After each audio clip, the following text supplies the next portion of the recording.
But if it is true and we don't pay attention, it's definitely going to end up there. Eventually, if we avoid things, things get worse and worse and worse.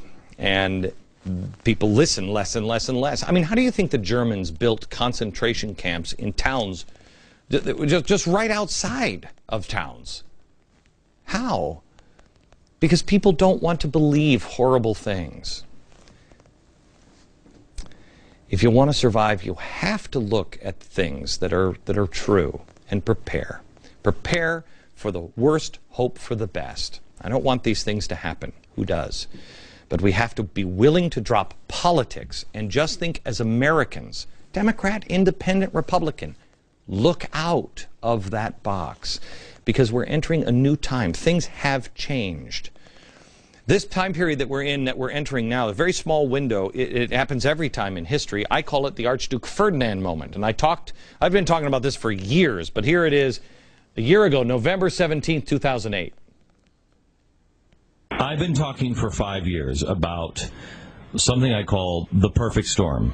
And I said all of these things, financial problems, wars, enemies within, enemies without, all of these things, every single one of these things we have handled and this country can deal with. However, we have never dealt with all of them at the same time. And if 2 or 3 of them spiral out of control, I've been warning for 5 years, guys, we're in a different world. It is not the same. I kept looking at the news this weekend, and somebody would say to me, Glenn, what would happen if such and such? What would happen if this happened? What would happen if this happened? And I keep thinking to myself, Archduke Ferdinand, we are sitting on a tinderbox, and a spark or a match will make us burn like California. And it's not just us, it's the whole world. It is on the edge. Okay. Now, I showed you this yesterday. This is from the Washington Post. One false move in Europe could set off global chain reaction. They said, if, and it remains an if, trouble starts, the trigger may well be obscure to the concerns of most Americans. A missed budget protection by the Spanish government, the failure of Greece to hit a deficit reduction target, a drop in Ireland's economic output. Okay, you wouldn't even notice that stuff. It's like the Archduke Ferdinand. Started World War I. They shot him. Who knew this guy? Most people in the world didn't. We also told you about mutually assured destruction and how, in order to prevent wars, it was announced in a book, Tragedy and Hope, that the countries would intertwine their economies. Here it is. Mutually assured economic destruction. Okay? No weapons involved, just money. Tie it all together. When we're all tied together, when one falls down, we all fall down. If America falls economically, the entire world will fall. If China falls, the world falls. Europe falls, the world falls. Got it? Okay. This is an article from the Wall Street Journal today. Today, Europe's banks hit by rising loan costs. In this article, it says, quote, the banking world is extremely interconnected and still very fragile. It talks about mutually assured destruction without ever saying it. Finally, I talked to you about how Europe, where it was headed, and how they were about to repeat the mistakes of the past. Watch. We're going down the wrong tracks and... Okay. All right, I guess we're not going to show you that. I said we're going down the wrong tracks, and here's what was going to happen. You were going to have communists, and you were going to have Nazis. We were going to repeat the mistakes of the past in Europe. Today, of course, Times and everybody else said, no, that's absolutely crazy. Here's today in the London Telegraph. Europe's deflation torture is a gift to the far left. There is typically a lag time between economic shocks and social fury. Luckily, there is no fascist threat here at this time. It is the more benign Marxist left that stands to gain. Those are the people who are way ahead. Worldwide, the Marxists. We told you that. We were made fun of it. Now, I have to pick apart the Telegraph. Do they not? I mean, I can't even read German. Do they not just pay attention? This is a German newspaper. Harry was, where were you, Harry, when you got this? Harry was overseas, and he got this on a plane, brought it in. I can't read German. But I do see the Nazi fest in this. What does this say? That there's these neo-Nazi bands that are performing now in the country, and they're being tolerated. They're being tolerated.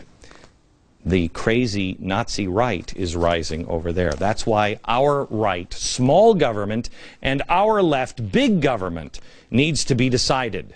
Small government is the answer, not big, because socialists, Marxists, and Nazis use big government.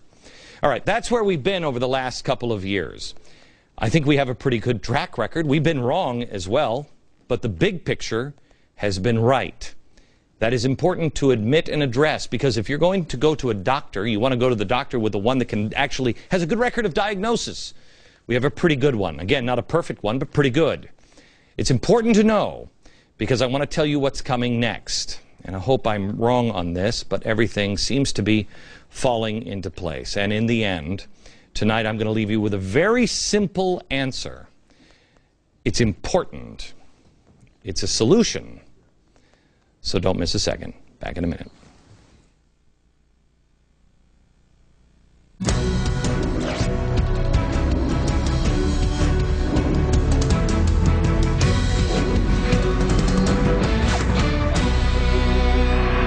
Talk to you a little bit about what could possibly be in our future, and I don't think there's really much speculation on this, but I want you to know the attacks are going to come fast and furious from the left. Some of them will be deserved if you take this and you go down a tinfoil hat road. I mean, you don't need to go to the Bilderbergers. I mean, it's as useful as going to the Whataburgers. You don't have to do that. But like every time, we will use their words to prove a point, but progressives will go nuts when they hear the term global governance. If they hear it used, they'll tell you you're crazy. Here's an example from a left-wing blog. Seriously, for a moment, they write, we're going to have to address the paranoia about global takeover at some point, probably in easy-to-comprehend Dick and Jane language for the Tea Party. Well, that's good. But apparently this blogger, while sitting in his underpants in his parents' basement, failed to notice that Gustav Speth, he is the former head of the World's Resource Institute, an institute that Al Gore is part of, said back in 1997 this: global governance is here to stay, and driven by economic and environmental globalization, global governance will inevitably expand. Oh, well, if that's all it is. A UN development report in 1999, UN wrote, this is important, governance is not government.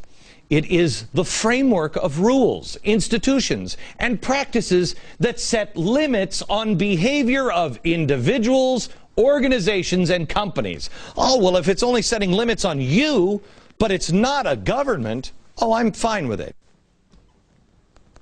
That's all this is framework. Framework. It's not government. It's important for them to say those things.